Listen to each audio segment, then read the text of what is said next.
और बहनों के लिए बहुत सुखमय दिन है। ऐसा कोई दिन नहीं जाता जहाँ सत्संग के वचन हमें सुनने को नहीं मिले, और जब हम सुनने के बाद उसको गुन लेते हैं तो उस पर तो सोने पर सुहागा हो जाता है कि हमने सुना और गुना भी, सब हमें सत्संग का फल मिलता है।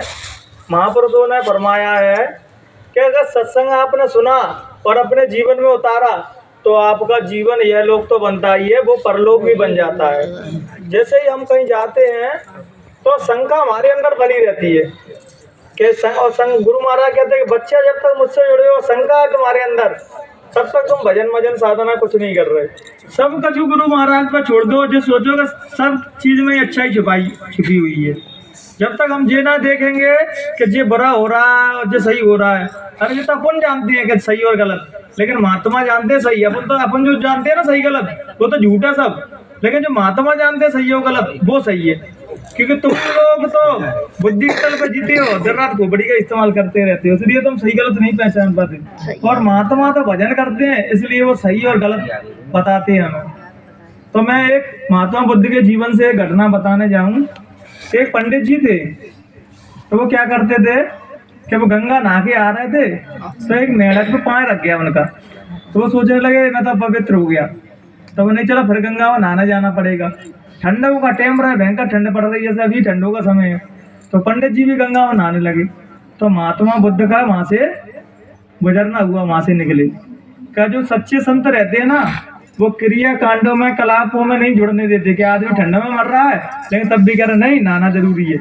ये क्या है, ये मूढ़ता के लक्षण है। जो मूढ़ लोग रहते हैं, नादान लोग रहते हैं, वो नियमों के इतने पक्के रहते हैं कि मर जाएंगे लेकिन नियम नहीं तोड़ेंगे। मैं तो कहता हूँ जब परिस्थिति ऐसी बने तो नियम तोड़ने में कोई अर्ज नहीं है, क्योंकि नियम हमसे बड़े तो ये कोई नियम क्या अपने ही मर जाएंगे, फिर क्या मतलब कि नियम मतलब। इसलिए जो महात्मा रहते हैं, तो गुरु महाराज ने भी साधना हमें बताई, सबसे सरल से सरल साधना बता दी। चाहे नाके करो, चाहे नाके करो, चाहे उगारे करो, चाहे कपड़े पहन के करो, चाहे सफेद पहनो चाहे लाल पहनो, जैसे पहनना हो जैसे पहनो। बस आप जो मांसाहार जो खाना है वो मत खाओ, क्योंकि जो मनुष्यों का खाना नहीं है। जैसे बहुत से लोग कह देते हैं अरे महात्मा बुद्ध के तो कोई गुरु ही नहीं थे, और वो ज्ञान को कैसे प्राप्त करे हो भाई। उन्हें आधी अधूरी जानकारी इसलिए कह रहे हैं। अलार कलाम उनके गुरु का नाम है, और वो अपने गुरु से बहुत प्यार करते थे। उनके रह के उनके आश्रम में साधना की है उन्होंने, महात्मा बुद्ध ने, तब ज्ञान प्राप्त होया। गैर गुरु के तो इस संसार से कोई निकल ही नहीं सकता, क्योंकि जब कोई निकालने वाला मिल जाता है तभी तो हमें सुत्ता आती है कि जिन निकल चुके हैं, इनकी बात मानना चाहिए। तो वो क्या रहा है, बेचारे रो रहे और गंगा में डुबकी लगा रहे ठंडा में, और उसका पर 70 हड्डी तक ठंडक पहुंच रही। तो महात्मा बुद्ध निकले वहां से, तो कह रहे पंडित जी तुम मुझे नदी में क्यों डुबकी लगा रहे हो। अरे मैं अपवित्र हो गया था इसलिए गंगा में नहा रहा हूँ। तो उन्होंने कही जी बताओ, अगर गंगा में नहाने से अपवित्र होते थे तो गंगा में जो मगरमच्छ रह रहे हैं, मछली रह रही हैं, वो तो पर मुक्ति को प्राप्त हो गई होती, वो तो दिन रात वहीं में रह रही है ना गंगा ही में। तो लेकिन वो तो मुक्त हुई नहीं, तो पंडित जी तुम कैसे मुक्त हो जाओगे गंगा नहाने। तो उनके कोई विवेक आया। विवेक भी कब आता है पता है, जब कोई होश वाला व्यक्ति हमसे कुछ कहता है। बेहोश जो खुद ही बेहोश है वो तुम्हें सलाह दे रहा है, तुम बाकी बात मानोगे ही नहीं, कि वो खुद बेहोश है तो बाकी बात क्या माने। और जो महात्मा होते हैं वो होश में रहते हैं पूर्ण, और उनकी बात हमारे खोपड़ी में लगती, सीधे हृदय के आर पार हो जाती है अंतरात्मा में। तो पंडित जी के भी आंखों में आंसू आ गए और झलझल रोने लगे कि महात्मा तुम सही कह रहे हैं बिल्कुल। मैं गंगा तो कितने जन्मांतर से हम गंगा नहा रहे हैं, कोई जो व्रत रख रहा हुआ, कोई व्रत रख रहा हुआ है, एक व्रत कोई नहीं रख पा रहा। क्या आत्मा का व्रत, कि मैं अपनी आत्मा को जान लूँ, मैं कहाँ से आया हूँ, किसका जीव हूँ, क्या खाने पीने सोने के लिए मौज मस्ती के लिए यहाँ आया हूँ। लेकिन गुरु महाराज ने तो कह आप वो भी करो, खाओ अच्छा, घी दूध खाओ आप अच्छा, अच्छे कपड़े पहनो, इसमें कोई ऐतराज नहीं। जो बात मैं भी कहता हूँ कि आप घी दूध कोई कुछ भी खाओ, लेकिन आप भगवान का स्मरण कर रहे हो तो आप जीवन का सही आनंद ले पाओगे। अगर आपके जीवन में भगवान का भजन नहीं है, भगवान का स्मरण नहीं है, तो आप जीवन में करोड़पति बन जाना, धनपति बन जाना, जीवन में सब कुछ कमा लेना, लेकिन आपको आत्मिक सुख कभी नहीं मिलेगा। कितना भी धन संपत्ति हो, अगर आपका भगवान का चिंतन नहीं है, भगवान का स्मरण नहीं कर रहे आप, तो आपको आत्मिक सुख नहीं मिलेगा। तो संतों ने क्या कहा, आत्मा सुख तो भगवान का भजन करने के, उसकी इबादत में मिलता है, अन्यथा कहीं आत्मा सुख नहीं मिलता। किसी राजा को पूछना, वो भी रो रहा हुआ, वो भी कह रहा होगा अरे जिस चीज से परेशान है, को भिखारी से पूछना, वो भी रो रहा होगा, अरे पैसों के मारे परेशान है। किसी साधक से संत से पूछना कि हमारा तुम परेशान हो गया, अरे मैं क्या परेशान, मैं तो मजे में हूँ, अब भला भूखे मर रहा हूँ तो क्या कहेंगे मैं तो मजे में हूँ। क्योंकि उनने वो धन प्राप्त कर लिया जो संसार में जिस धन को जो प्राप्त कर लेता है वो कभी फिर भिखारी रह ही नहीं जाता। सबसे बड़े धनवान तो वही है। क्या संतों को आप भिखारी कह सकते हो? मेरा भाई ये पूछ रहा है, तुम संतों को भिखारी कह सकते हो? नहीं, सबसे बड़े धनवान तो वही है। उनने वो कमा लिया जो तुमने जो कमाया था वो तो वजह टीन सेट है ना, बाहर ही है, अपना जहाँ दूर नहीं है, वो मन तक ही जाएगा जो तुमने कमाया थी। और जो संत ने जो कमाया था, भजनानंदी साधक जो कमा रहे हैं वो कमा रहे हैं कि तुम्हें लकड़ियों के बाद भी जाएगी वो चीज़ें, जिसको हम भजन कहते हैं, सदकर्म कहते हैं। लेकिन मैं सभी लोगों का सबसे पहले धन्यवाद करना जरूर चाहूँगा, सभी लोगों का, क्या आपने जिस पर जितना सामर्थ्य बना उनने सहयोग दिया, और ऐसा करना भी चाहिए। सत्य सत्संगी का फर्ज भी यही है। केवल टोपी लगाने से, जैकेट पहनने से हम सत्संगी नहीं हो जाते। और ज़्यादातर मैं देख रहा हूँ कि सभी सत्संगी बस टोपी लगा ली और जैकेट पहन ली, बस जाएगा सत्संगी। और उनकी तुम बोल रहे नहीं हो, वो देख लो लोगों से बात करने का तरीका, तो हाल पता पड़ जाता कितने बड़े सत्संगी हैं। अपनी वाणी में प्रेम, अपने व्यवहार में दिखना चाहिए। अपने यहाँ कोई अमीर, कोई गरीब, कोई ऊंची नीच की अगर भावना कोई सत्संगी रखता है जे, तो फिर समझना कि वो अपने मन में ही भला सत्संगी बना रहा है कि मैं सत्संगी हूँ, लेकिन वास्तविकता में सत्संगी। इनके प्यारे कब बनोगे? जब तुम सब जीवों से प्यार करोगे, संपूर्ण मानवता से प्रेम करोगे, तब इनके प्यारे बन पाओगे। जब तुम कोई अच्छा काम करके रात को भजन पे बैठते हो ना, तो वो भला तुम्हें दिखाई ना दे, लेकिन साधक को पता पड़ता है कि मेरी पीठ ठुकर है कि बच्चा तूने बहुत अच्छा काम किया है। और जो कुकर्म करके जाते हैं, कुछ गलत काम करके बैठते हैं भजन पे, तो लाल पीली आंखें दिक्कत होंगी इनकी, क्रोध में देख रहे हैं को तुम्हें, बच्चा तुमने जो भी किया वो गलत किया। अगर इसको रजाना है तो कहते दिल का उजरा साफ कर मुझे उसे रजाने के लिए, और ध्यान गैरों का हटा उसे पाने के लिए। जब तक दूसरों का चिंतन कर रहे हैं कि दूसरा क्या कर रहा है, तब तक तुम भजन और साधना नहीं कर सकते। तुम्हें तो केवल अपने आप को देखना और इनको देखना है। बहुत से लोग यही लगे रहते हैं वो सत्संगी जी काम कर रहा है, अरे बाप कोई ठेकेदारी तो ही हम पर में, एक दो बार समझा तो मानना ना मानना बाकी समस्या है। अपन तो भजन करो, जहाँ सत्संग में आ रहे हो कुछ ना कुछ चीज एक ऐसी ले जाओ जहाँ से जो हमारे भजन में काम आए। मैं हर सत्संग में आपको कोई ना कोई ऐसा एक नियम बताता हूँ जिससे आप और सरल को और साधना को और सरल कैसे बना लो अपनी साधना को। जिसको ये 5 नाम भी बहुत कठिन लगते हैं या माला भी नहीं फेर पाता, तो बस आप तो इनसे प्रेम करने लगो, प्रेम के 2 आंसू बहा दे करो, तो वो आपकी उनकी इबादत में कबूल हो जाती है। एक बार ऐसे मिश्रा जी ने पूछ लिया था कि मालिक ये आपने जब तुम कह रहे हैं कि सब काम जय गुरुदेव से ही होंगे तो 5 नाम क्यों दे दिए? जैसा अपन लोग भी संदेह हो जाती है कि 5 नाम क्यों जब जय गुरुदेव नाम से। लेकिन बच्चा जी तो मैंने विश्वास के लिए दिए कि इसको एक बार विश्वास हो जाए बस। और जहाँ आप कहते हैं ना प्रेम, जब प्रेम हो जाता है फिर जहाँ कोई भी नियम और बंधन नहीं बचती। जब तक तुम्हारा प्रेम नहीं है तभी तो ये 5 नामों की फिर रहे माला। जहाँ प्रेम अटूट हो गया, कहते नहीं प्रेम जब अनंत हो गया तो रोम रोम संत हो गया। लेकिन हम कभी गुरु महाराज से जो प्रश्न पूछे ही नहीं, हम तो यही पूछते थे अरे गुरु महाराज भजन कैसे बना दो, 5 नाम कैसे खेलते हैं, रूपरेखा कैसे दिखे। लेकिन तुम्हें यही नहीं पता जिसको तुम 5 नामों के बाद देखोगे वो यही तुम्हारे सामने बैठे तो पहले ही देख लो बिना बोलो प्रेम से। तो क्या देखोगे जब उस मालिक के जब पहुंचोगे सतलोक में तो क्या देखोगे? तो दूसरा व्यक्ति तो मिलेगा, यही मिलेंगे। तो पहले जो कहते मालिक आपसे इश्क कैसे हो जाए, जब सूफी कहते थे प्रेम कैसे हो जाए, इश्क कैसे हो जाए, वो हो गया। फिर तुम्हें कुछ करने की जरूरत नहीं है। फिर तुम जो भी कदम उठाओगे, जो भी तुम्हारा क्रियाकलाप होगा, सब परमात्मा को समर्पित होगा। जहाँ अहंकार है तभी तक है कह रहे मैं भजन कर रहा हूँ, मैं साधना कर रहा हूँ, मैं सेवा दे रहा हूँ, मैं सेवा कर रहा हूँ। और जहाँ तुम्हारा अहंकार खत्म फिर तक मैं तो कुछ कर ही ना, सब कुछ भी कर रहे हैं। अगर यहाँ हम बैठे हैं ना तो शरीर बैठा है बस, कराने वाले बुलाने वाले भी हैं। एक बार मैं अभी कुछ पढ़ लिख के आता था, तुम्हारे भाई साहब ने कही कुछ पढ़ लिख के नहीं आना है, केवल आके बैठ जाना, अंतर में इनको प्रणाम करना है, फिर बाकी बात को तुम अपने आप ही बुलाएंगे। उस दिन से मैंने बात वो काना पकड़ ली, मैं तो पढ़ के ही नहीं आता। मैं जो बुलाना है वो बुला देंगे, वो नहीं बुलाना वो नहीं बुलाना। प्रेम से।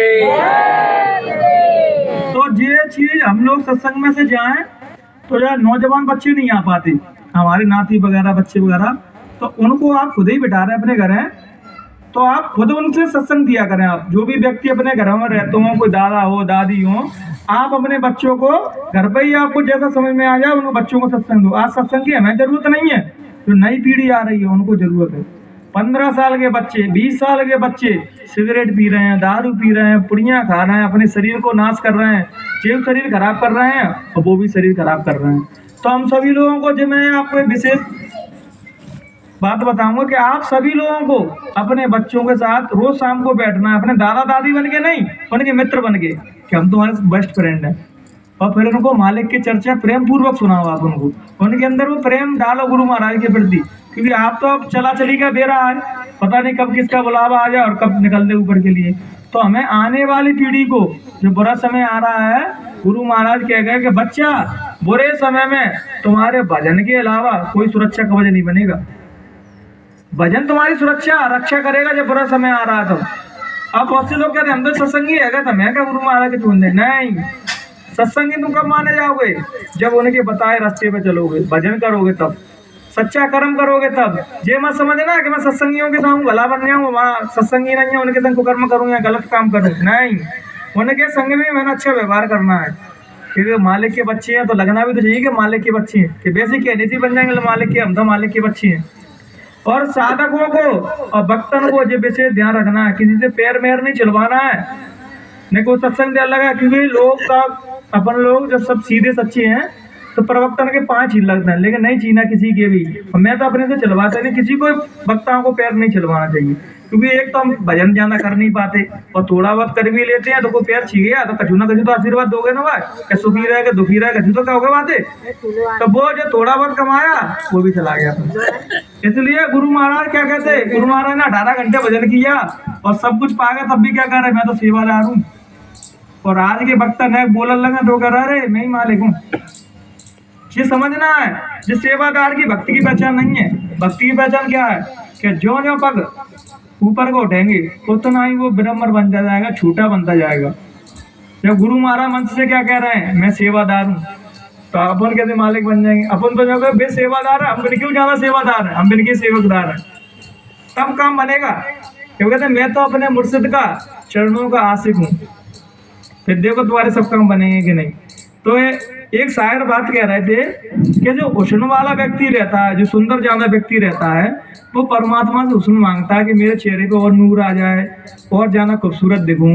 और धनवान व्यक्ति धन मांगता है कि मेरे पास धन आ जाए, धन आ जाए। लेकिन एक आशिक का मांगता है, आशिक मांगता है कि मुझे अपने मुर्शिद का प्यार मिल जाए बस। मुर्शिद मतलब सदगुरु, सूफी संत कहते हैं मुर्शिद। इस्लाम में उनको मुर्शिद कहा गया है, कामिल मुर्शिद। कामिल मतलब पूरा पहुंच चुका है पूरा। और मुर्शिद कि मुझे तो अपने मुर्शिद का प्रेम मिल जाए बस। ये आशिक की पहचान है। और अहंकारी की पहचान क्या है कि मैं बस सतलोक में पहुंच जाऊं बस, फिर कब को फिर बैठ रहा हूँ। ये अहंकारी की पहचान है। और प्रेमी की पहचान क्या है कि मैं जैसा अपने मुर्शिद से प्रेम करता जाऊं, मेरा अंदर से मैं भाव खत्म होता चले कि मैं ठाकुर, मैं ब्राह्मण, मैं जे, मैं वो। अरे कुछ नहीं है। महात्माओं को यहाँ जाके भी तुम्हारे अंदर ये घृणा पड़ी पड़ी है कि मैं ठाकुर, मैं ब्राह्मण, मैं ऊंच, मैं नीच, मैं अमीर, मैं गरीब, मैं गोरो, एक कारो। तब तक तुम महात्माओं के शरणों में नहीं पहुंचे। महात्मा से यहाँ जाके तो सारे बेकारों को धो दो अपने को। और हर बार तो मांगते थे कि बराइयाँ दे दो, बराइयाँ दे दो। क्या दे रहे हैं हम? पैसा चढ़ा 10 तो नोट, सोना सो चढ़ा है, बस रह गई काम। अरे पैसा चढ़ाना नहीं है, खुद चढ़ जाना है, अपने आप को मिटा देना है बस। जहाँ साधक ने अपने आप को मिटाया फिर वो मालिक उसके अंदर विराजमान हो जाता है। जहाँ तुमने अपने आप को घुसेड़ा फिर काम बिगड़ गया। क्या करना है? साधना करनी है। चाहे तुम कितने भी ऊपर पहुंच जाओ, सम्मान हमेशा इनको दिलवाना। चाहे कितनी भी साधना कर लेना, कितना भी भजन कर लेना, सम्मान इन्हें और अपमान अपने आप को। जब कोई अपमान की बात आ तो खुदा खड़े जा, मैं दो अपमान, मैं कितनी गाली देना मैं दो, और सम्मान इन्हें दो। गुरु महाराज भी तो यही करते थे। क्या कहते थे कि बच्चा मुझे भूल जाना, कोई ऐतराज नहीं है, लेकिन हमारे गुरु को मत भूलना। आश्रम पे गए हो कभी? मान लिखिए ये बात है क्या, हमें भूल जाना, लेकिन हमारे गुरु को कभी मत भूलना। और शिष्य, सच्चा साधक और शिष्य वही है, वो क्या कहे, हमसे भले गाली दे देना लेकिन इन्हें मत भूल जाना कभी। अगर जो आज संत हो गए हैं, शिष्य बन गए हैं, अगर वो जो कहते हैं कि हमें याद कर लेना, इनको भूल जाना, तो समझना वो ना साधक है ना वो शिष्य। तुम खुद सोचो ना, ये कैसे शिष्य कि अपने गुरु को ही पीछे कर रहे हैं, अपने गुरु को ही सम्मान नहीं दे रहे। ये कोई शिष्य हो सकते हैं? आप खुद बताइए बहनों भाई। शिष्य तो वही है, मैंने अभी तुमसे पहले ही कहा था कि अपमान की बात बाहर आती है, कोई गाली गलौच की बात आती है तो खुद आगे खड़े हो जाते हैं, जैसे वो भी हो जाते थे खड़े। और सम्मान की बात आती तो कहते वो बैठे हैं उन्हें दो सम्मान। बहुत से लोग जाते थे कि महाराज आपने कैंसर ठीक कर दिया मेरा। तो गुरु महाराज कहते अरे बच्चे मैं कौन होता हूँ कैंसर ठीक करने वाला, कैंसर ठीक करने वाले तुम्हें बैठे हैं मतलब दादा गुरु की तरफ इशारा कर देते।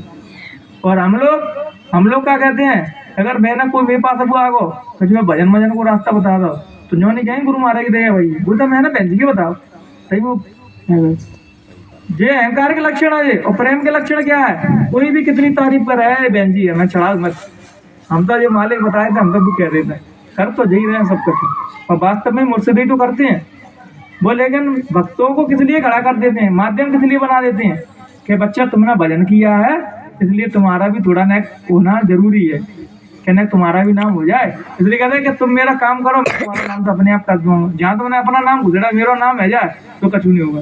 तुम तो मैं कहना कल भी मैं सत्संग में बताया कि इन्हें तो बस मूड पर रख लो, बस इनके चरणों को अपने मूड पर रख लो बस। क्या मुझसे मैं तुम तो आगे हो मेरे, मैं तो बस मैं जीव तो नालायक हूँ, कुछ भी गलत अच्छा बुरा कुछ भी कर सकता हूँ, लेकिन समझदार हो आपको मुझको पल पल पे भाग जोर संभालनी है मेरी। जब उंगली हम पकड़ा देते हैं ना ऐसे तो फिर उसकी जिम्मेदारी बन जाती है कि आपसे क्या कराना है। और जहाँ अपन ने हाथ पकड़ा उनका तो अपना तो स्वभाव ही है, जो मतलब निकला और स्वार्थ सिद्ध हुआ तुरंत हाथ छोड़ के सूरत संसार में भग जाएंगे। लेकिन अपना पकड़ा बस अपना पकड़ा दोगे ना तो क्या होगा ना कि वो सब जानते हैं कि कब इसको छोड़ना है और कब पकड़ना है। और अपन पकड़ेंगे अपन कहते नहीं हम तो सत्संगी है, हम तो गुरु महाराज से जुड़ चुके हैं। तुम्हें सामर्थ्य क्या है कि तुम गुरु महाराज के सत्संगी हो सकते हो, तुम जुड़ सकते हो, तुम्हारा तो स्वभाव क्या है तुम तब तक सत्संगी हो जब तक तुमको कोई दुख है तब, तो जो सुखा तुरंत सत्संगी से उठेगा सुनसान भग गए। तो ये कहते नहीं कि दुख में सुमरण कब करे और सुख में करे ना कोई, जो सुख में सुमरण करे तो दुख का हो। अगर तुम दिन रात भजन करोगे ना तो दुख भी सुख लगेगा। और जो संसारी व्यक्ति होते हैं उनके जीवनों को कष्ट आ रहे दुख आ रहे, संत क्या कहते हैं सुख और दुख कुछ होता ही नहीं। माता बुद्ध ने कही संसार में सुख और दुख कुछ है ही नहीं, ये तो जीव अपने अपने हिसाब से जोड़ लेता है। अरे मोड़ा है वो अरे नाच रहा है डीजे बज रहा है, अरे मोड़ा हो गया नाच रहा है वो मरेगा तो रो रहा है। तुम्हारा सुख कैसा है, पल भर में तो खुशी हो रहा है पल भर में दुखी हो रहे हो, इसका मतलब तुमने अंतर का सुख नहीं लिया। अंतर का जब सुख मिल जाता है ना तो कोई सुख है ना कोई दुख है, कुछ है ही नहीं है अंतर में। तो अंतर में तो बस ऐसा आनंद आता है ऐसी मस्ती चढ़ती है। गुरु महाराज कहते कभी अंतर में तो संगीत सुनाई देगा, कभी अंतर में तो ढोल बाजे बंसुरी की धुन सुनाई देगी, तो तुम्हें करना क्या है। जैसे अपन गाने वगैरह नहीं सुनते तो उसमें कैसे ध्यान से सुनते हैं, तो उसमें हमारे क्या क्या करना होता है कि उस गाने में इतने लय हो जाओ कि आप स्वयं ना बचो बात। जब अंतर में कुछ दिखाई सुनाई देने लगे तो उतने लय हो जाओ कि आपको जिस सुध ही ना रहे कि मैं कौन हूँ। और जब आपको जिस सुध नहीं रहेगी ना तब मुर्शिद की मेहराब तो हो जाती। जब तक हम जिस सोचते हैं कि मेरे गुरु महाराज हैं वे समर्थ हैं वो सब कुछ कर सकते हैं, तो फिर उसके लिए सारे चमत्कार लीलाएं सब कर देते हैं। और जब तक हम जिस सोचते हैं नहीं गुरु महाराज तो बाद में मैं कमा भी नहीं जाऊंगा तो खाऊंगा कर दे, लेकिन जब मैं कहता हूँ कि उसके भरोसे भूखे बैठ के तो देखो फिर जिम्मेदारी उसकी बन जाती है खिलाना है कि भूखे मारना है। ये बताओ जो संसारी आदमी दारू पी रहा पुड़िया खा रहा है शराब पी रहा है और स्त्रियों का गमन कर रहा है उसका पेट वो भर रहा है, तो हम भजन कर रहे हैं हमारा पेट नहीं भरेगा बहनों भाई, ये बताओ भरेगा कि नहीं भरेगा। सच्चे कर्म करते हैं ना उन्हें किसी से भी डरने की जरूरत नहीं है। कोई भी कुछ भी कह रहा है आपकी भक्ति सच्ची है गुरु महाराज से प्रेम सच्चा है तो आपको किसी से भी डरने की जरूरत नहीं है, चाहे कोई बत्ता हो चाहे टाटधारी हो चाहे कोई हो। ये मालिक के बताए हुए दूत हैं, ये मालिक नहीं है कोई भी क्या हम सत्संग दे रहे हैं तो हम मालिक है नहीं, हम तो मालिक के मालिक जो कह रहे हैं वो हम खिलवा रहे हैं। आपको तो इन्हें देखना है बस, आपको उसी की बात सुननी है जो गुरु महाराज की हमारे अंदर भक्ति जागृत कर रहा हो, और इसकी बात नहीं सुननी जो अपने हम को बढ़ा रहा हो। हम मेरा तो हर सत्संग में एक ही उद्देश्य रहता है बस कि जिस प्रकार मैं गुरु महाराज की भक्ति करता हूँ डूब चुका हूँ, जैसे आप लोगों को कैसे डुबाऊं उसको आपका रस कैसे ले आप अंतर का। फिर आपको ना मंदिर जाना ना मस्जिद जाना ना कहीं नहीं जाना। आश्रमों में पता कब तक जाना पड़ता है, जब तक हमारा भजन नहीं बनता, और जब भजन बनने लगता है तो फिर तो हमारे अंदर जो जीवात्मा है वो परमात्मा के ही अंश है, वो कहीं अलग से तो यही है। जब हम अपनी आत्मा को जान लेते हैं परमात्मा को जान लेते हैं, अपनी आत्मा से तो वंचित है। कहते हैं जब आत्मा जागृत होती है तो उसमें इतना प्रकाश है कि जो सूरज या चंद्रमा है ना ये तो उसके सामने वो छोटे दिखाई देते हैं, मतलब दिए की तरह। इतने दिए कि मतलब छोटा सा दिया मोमबत्ती जलती है वैसा ही प्रकाश दिखाई देता है। जब कोई आदमी अपने आत्म तत्व को प्राप्त कर लेता है तो वो चलते बढ़ते तीर्थ बन जाती है, चलते बढ़ते काबा बन जाते हैं, चलते बढ़ते मंदिर बन जाते हैं। हम वो वाले मंदिरों को तो पूज रहे हैं जिन्हें पत्थर की मूर्ति लगी है, उन्हें तो बहुत श्रद्धा से पूजते हैं। जो हमारे बगल से कोई जीते जागते मंदिर निकले, कोई दरगाह हमारे बगल से निकला जीते जागते, उनसे क्या कहता है, ढोंगी आ गया, ये पाखंडी आ गया। तो भगवान भी कहते हैं कि मैं तो संत के रूप में, साधक के रूप में तेरे बगल से ही निकला, लेकिन तूने नहीं पहचान पाया था मेघा दूसरे। गुरु महाराज ने 60 साल तक हम लोगों को बगल से ही तो रहा, कितनी लीला करी, नहीं समझे। अब सब रोते हैं, अरे गुरु महाराज कहाँ चले गए, कहाँ चले गए। कभी मैं ये कहता हूँ वो कहीं नहीं गई, अभी भी वो कहीं नहीं गए। तुम अंतर में बच्चे तो लगा लो बस, फिर तुम उनके दर्शन, जैसे तुम मेरे दर्शन कर रहे हैं मैं तुम्हारा कर रहा हूँ, ऐसे दर्शन में बैठ गए, उनसे जो बात करनी है वो करो।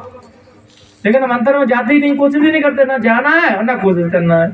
हमें तो क्या करना है, तो बाकी बुराई करना है, बाकी भलाई करनी है, और जो करना है वो दिन रात। आजकल देख लो, चाहे लेडीज हो चाहे पुरुष हो, पुरुष पुरुषों में बैठ जाएंगे, लेडीज लेडीजों में बैठ जाएंगे, दिन रात पंचायत करते रहेंगे, जाकी बुराई बाकी भलाई।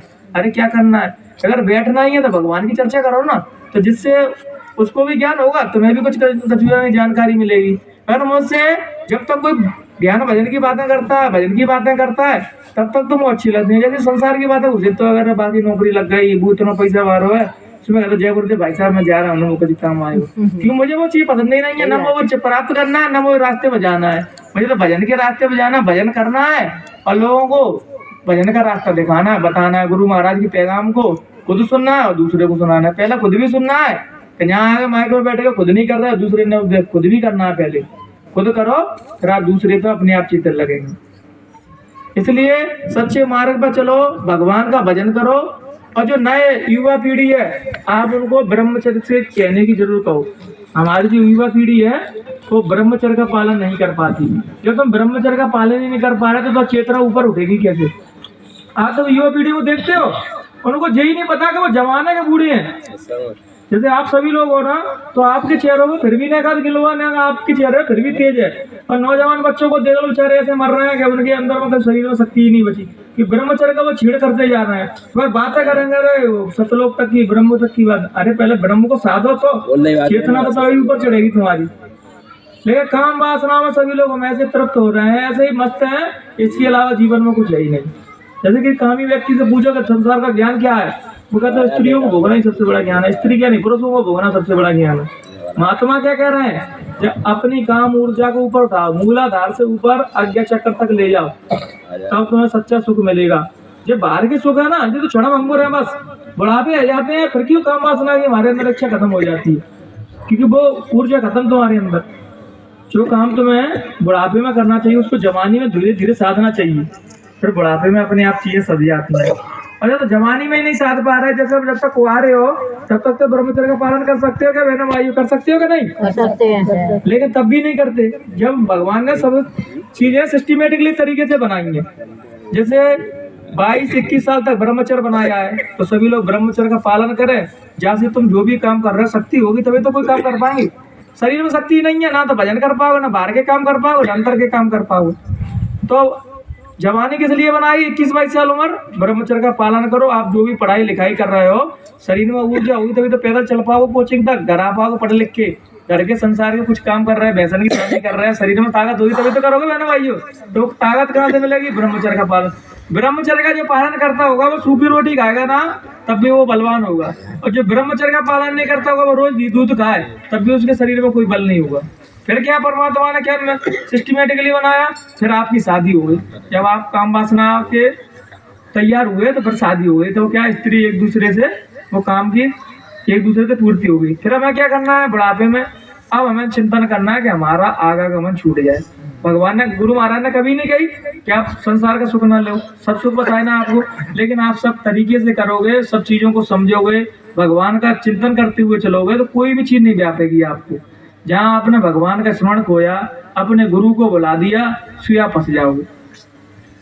इसलिए गुरु महाराज को पग पग पे याद करते रहो, चाहे सुख हो, वो कहते नहीं, सुख भी मुझे प्यारे हैं, दुख भी मुझे प्यारे हैं, छोड़ू मैं किसे भगवन, दोनों ही तुम्हारे हैं, दोनों उनकी तो हैं।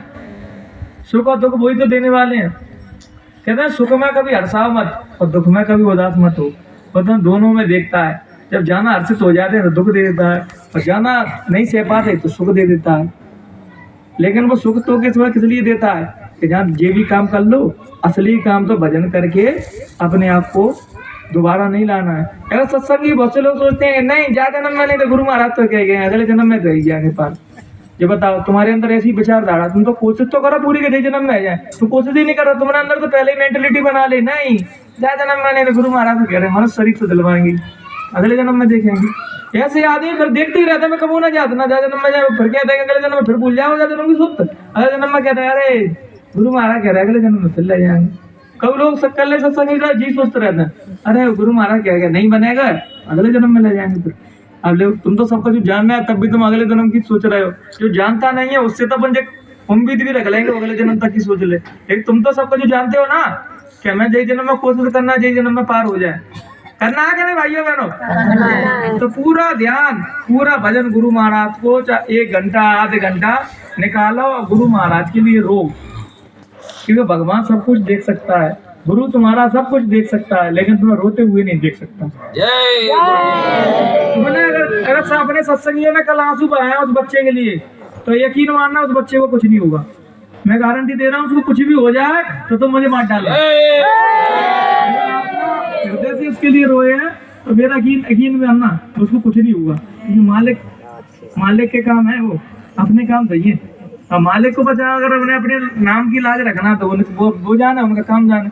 प्रेमी तो यही कहता है कि अगर जब प्रेमी को कष्ट आता है ना को तो मेरा नाम तो ही खराब है रहा है, वो हमसे गाली भी देता था नाम मेरा तो ही खराब है, नाम तो तुम्हारा खराब है, बच्चा तो तुम्हारा ही। अब अगर मोह को कष्ट बढ़ जाए ना तो तुम लोग तो कह रहे जय गुरुदेव कैसे है, ये तो कहो नाम कौन बजा रहा है इन पर। प्रेम का स्वभाव ही जी रहता है क्या अब तब तुम्हें अपने नाम की लाज रखने तुम जानो हम कछु नहीं जानते, तो वो अपने नाम की लाज बचाने के लिए जरूर आएगा, उसकी मदद करने के लिए, उसकी रक्षा करने के लिए। सभी सत्संगियों को रोज भजन करो तो बच्चे के लिए भी इबादत करना उसकी प्रार्थना के लिए कि वो सही हो जाए।